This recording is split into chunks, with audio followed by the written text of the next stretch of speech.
ओम शक्ति, जय माता की, जय माँ नागेश्वरी। मैं निखिलेश शर्मा आप सभी का स्वागत करता हूं अपने YouTube चैनल पे। आज हम आपको बताने वाले हैं कि गंडे, ताबीज़ आदि हम जो तैयार करते हैं, जो साधक होते हैं, जो तंत्र साधना आदि करते हैं, जो भक्त होते हैं, जो भगवान की भक्ति आदि करते हुए किसी जंतर मंत्र आदि द्वारा गंडे आदि ताबीज़ बनाते हैं तो उन्हें किस आचरण का, स्वभाव आदि का ध्यान रखना चाहिए, स्थान किस प्रकार का होना चाहिए, उस पर विश्वास किस प्रकार का होना चाहिए, कैसे आपको उसका अनुसरण करना है, किस स्थान पे किस समय इसे करना चाहिए, इस सभी का हम आपको कुछ संक्षेप में कुछ बातें हैं जो मैं आपको बताना चाहूँगा कि साधक जो साधना करते हैं इस प्रकार से गंडे, ताबीज़, जंतर आदि का निर्माण करें तो इस प्रकार इस आचरण आदि का ध्यान दें और इन विशेष बातों का भी ध्यान दें, तभी यह सिद्ध आदि होते हैं। तो जैसे कि हम प्रथम बताते हैं, गंडा, ताबीज़ आदि जो भी हम करते हैं उन गंडे आदि का, ताबीज़ का जीवात्मा जो होता है, श्रद्धा यानी जो ताबीज़ का प्राण है, बिना श्रद्धा के कोई भी गंडा ताबीज़ हो वो निर्माण का कोई अर्थ ही नहीं है। जिस पे आपकी श्रद्धा ना हो वो बिना श्रद्धा के उसमें प्राण नहीं आते हैं, उसे जागृत करते हैं और वह शक्ति होती है। और गंडे या ताबीज़ के प्रति अगर हम किसी भी प्रकार का संदेह मन में होता है कि यह सही है या नहीं है, या इसके प्रति हमारे मन में दुभाव होते हैं, हम कंफर्म नहीं होते हैं कि यह ताबीज़ हमने जो बनाई है वो सही काम करेगा या नहीं करेगा, तो क्या होता है कि जब हमारा संदेह इस पे रहता है तो वह मृत घोषित होती है और वह कोई काम नहीं करती।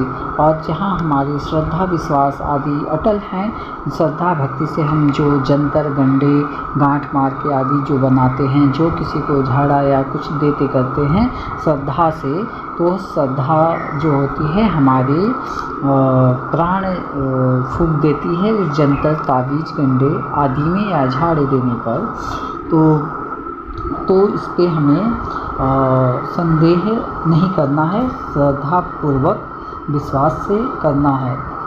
जिस प्रकार स्त्री अपने पति को परमेश्वर मानकर मोक्ष प्राप्त करती है, उसी प्रकार गंडे या ताबीज़ को परमेश्वर माने तभी सफलता हमें मिलती है।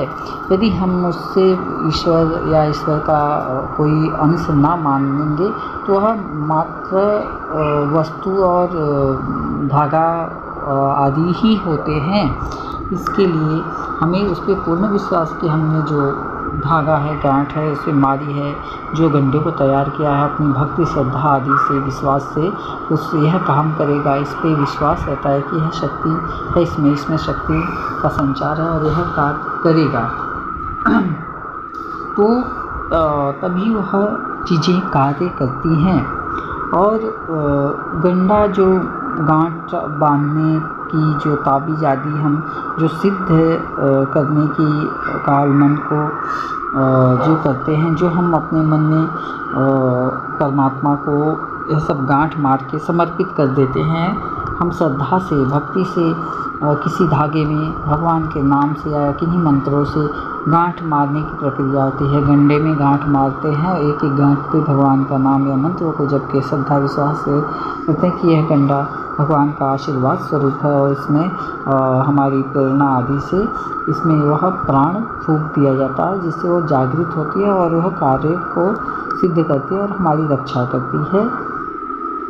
तो गंडा, ताबीज़ सिद्धि करने का जो स्थान होता है, हमें कभी भी एकांत वातावरण होना चाहिए जहाँ शांति हो, जहाँ पे किसी का आवाजाही ना हो, रोक टोक ना हो और मन शांत हो, वहाँ पे किसी प्रकार का कोई आवाज़ ना हो, साउंड नॉइज ना हो, किसी प्रकार की कोई भी आवागमन ना हो और मन शांत होना चाहिए। और आपका चित्त आचरण कैसा होना चाहिए, जैसे कि आपका चित्त आचरण भक्ति भाव से श्रद्धापूर्वक गंडे ताबीज आदि जो निर्माण करते हैं उनका मन सदा शांत और रहना, छल कपट आदि से दूर रहना चाहिए। उनके मन में किसी प्रकार का छल कपट, द्वेष, तृष्णा, काम, क्रोध, लोभ, मोह, माया आदि इस अवगुण विकारों से वो रहित होना चाहिए, ताकि वह गंडे का निर्माण जब करेंगे तो उससे उसमें वह प्राण जीव फूंक सकते हैं। यदि आप और ज़्यादातर करके कई ऐसे आचरण हैं उनसे बचना चाहिए जो यह गंडा ताबीज आदि मौला मौलवी हों या कोई साधु संत महात्मा जो भी ये साधक हों जो ये चीज़ों को करते हैं, तो उनके लिए यही निर्देश रहता है कि उन्हें अपने भाव को किस प्रकार शुद्ध करना है, आचरण शुद्ध करना है, भूमि आदि चयन करके शांत मन होके, और झूठ आदि बोलने से बचना चाहिए, ज़्यादातर छल कपट आदि से बचना चाहिए, किसी प्रकार का लालच आदि के अभाव में आके गंडे ताबीज़ ना तैयार करें, और ग्रह नक्षत्र आदि शुभ मुहूर्त देख के शुभ मुहूर्त में ही गंडे ताबीज़ आदि का भी निर्माण करना चाहिए।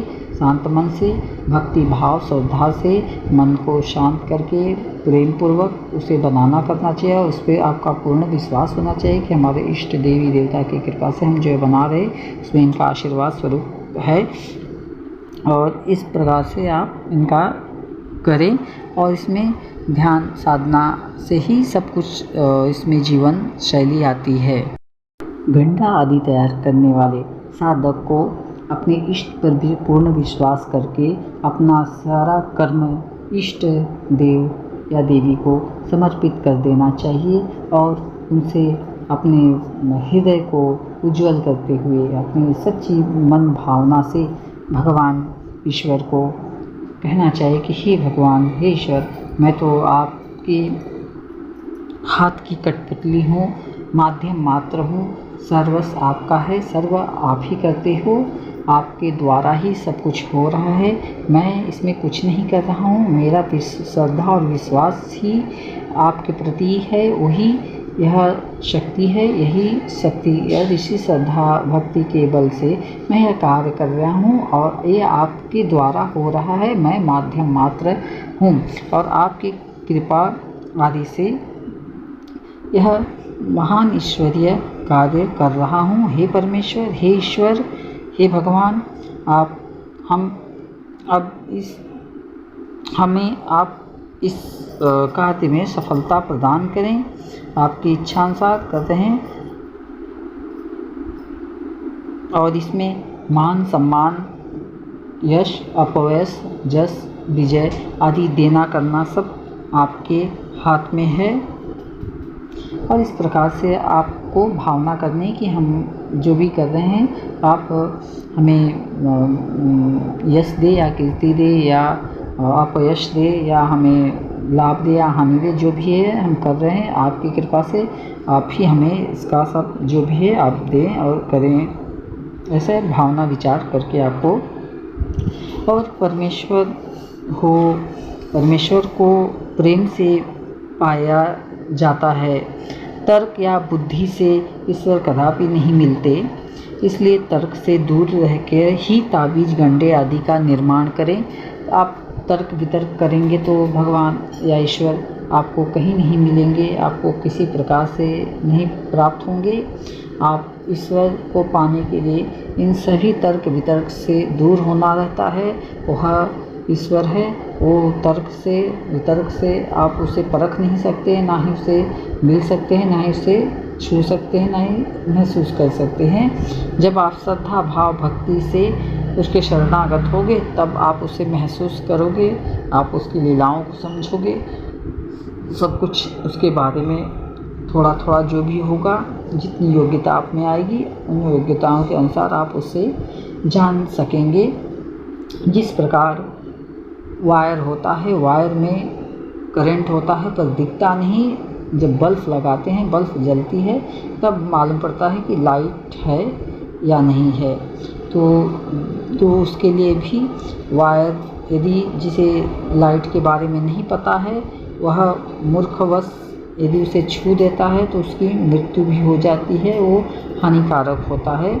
जिसे पता है वो टेस्टर आदि से उसके गुणों को जानता है, उसे कैसे हैंडल करना है, कैसे उससे निपटना है, उसका लाभ कैसे लेना है, वो इलेक्ट्रिशियन को ही पता रहता है कि उसका लाभ कैसे दिया जा सकता है, उससे कैसे जोड़ा और काटा जा सकता है।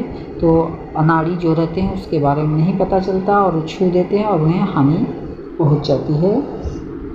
तो इसी प्रकार से ईश्वर भी है, जिसे उसके प्रति ज्ञान है, उसका अनुभव है, जिन्होंने उस मार्ग पे गया है, जाते हैं, करते हैं, तो ही ईश्वर के गुण अवगुण आदि उसके चल अचल जो सत्ता है उसके सत्ता को समझ सकते हैं। अन्यथा तर्क वितर्क से कुतर्क से आप इसे समझ नहीं सकते। तो यही सब चीज़ें हैं कि आप सावधानीपूर्वक गंडे का निर्माण करें। गंडे का जो देवता आदि होते हैं, भगवान बीजों आदि में, बीज रूप में, अंक रूप में देवी देवता उसमें विद्वान होते हैं। आप मंत्रों से यंत्र आदि जो गंडे में भरी जाती है, जो यंत्र बनाए जाते हैं, अंक गणित के कई देवताओं के कई बीमारी आदि के लिए अंक गणित से कई प्रकार के यंत्र बनाए गए हैं, जिससे लोगों की बीमारी आदि ठीक हो जाती है। उन सभी के लिए, ज्वर आदि के लिए सभी प्रकार के गंडे ताबीज़ बनाए जाते हैं, जंतर में भरे जाते थे पहले समय में, और जो भी बनाते थे पूर्ण विश्वास से आदि करते थे और उनका कार्य सिद्ध होता है। आज भी बहुत सारे ऐसे जगहों में हैं जहाँ पे इन्हीं प्रकार से लोगों का कल्याण किया जाता है। तो जो भी साधक हैं, साधिका हैं, जो भी मौला मौलवी हैं, जो भी गंडे ताबीज़ आदि का निर्माण करते हैं या करना चाहते हैं, तो साधक तो इस प्रकार से इन आचरणों का ध्यान रखना होगा। आपको झूठ कपास नहीं बोलना है, किसी का भला बुरा नहीं करना है, सभी से इनका कल्याण करने की भावना रखते हुए मन शांत आदि करके आप बैठें और उचित स्थान पे उचित गंडे, उचित नक्षत्र, उचित मुहूर्त में ही गंडे ताबीज़ का निर्माण करें, उचित दिन आदि देखते हुए। तो आप इस प्रकार से गंडे आदि का निर्माण कर सकते हैं। सावधानी भी बरतनी होगी। आप किसी भी गंडे ताबीज़ आदि का निर्माण करने से पहले आपके गुरु, जो भी तांत्रिक आदि जिससे अपनी कोई दीक्षा आदि ली हैं, तो उनसे परामर्श करके ही, बिना गुरु के कोई भी कार्य आरंभ ना करें। और कभी कभी हानिकारक भी हो जाता है, तो आप गुरु की परामर्श लें, गुरु से उसके बारे में पूछ लें, जांच लें और फिर उस गंडे ताबीज़ आदि का निर्माण करें। इस विधि से सभी आचरण आदि का ध्यान रखते हुए, जो भी हमने बताया है उस प्रकार से सभी चीज़ों का ध्यान देते हुए आप गंडा आदि का निर्माण करें। इसमें आपको अवश्य सफलता मिलेगी। और इसमें बहुत सारी चीज़ों का ध्यान देना पड़ता है। आप उन सभी चीज़ों का जिस प्रकार से जैसे तैसे आप जो भी करते हैं, किस लिए, किस कार्य के लिए गंडा निर्माण करते हैं, हर गंडे और ताबीज़ आदि बनाने के मंत्र अलग होते हैं, यंत्र अलग होते हैं, कई प्रकार के यंत्र आदि हैं, अंक गणित यंत्र है।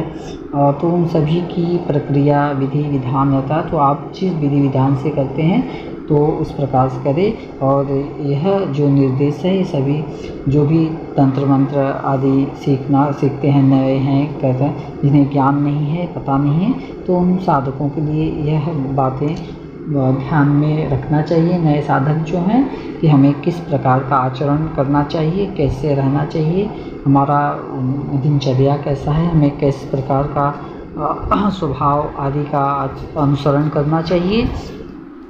काम, क्रोध, लोभ, मोह, माया, द्वेष, तृष्णा आदि अवगुण विकारों से हमें परहेज करना चाहिए, बचा रहना चाहिए। तभी जाके हम इन दैविक शक्तियों का लाभ ले सकते हैं। इन यंत्र, गंडे आदि ताबीज़ का हम निर्माण करेंगे तो ही हम ईश्वर की जो शक्तियाँ हैं, ईश्वर की जो ज्योति स्वरूप शक्ति है, जो सूक्ष्म शक्ति स्वरूप हमें प्राप्त होती है, ऊर्जा आदि का हम लाभ उठा सकते हैं।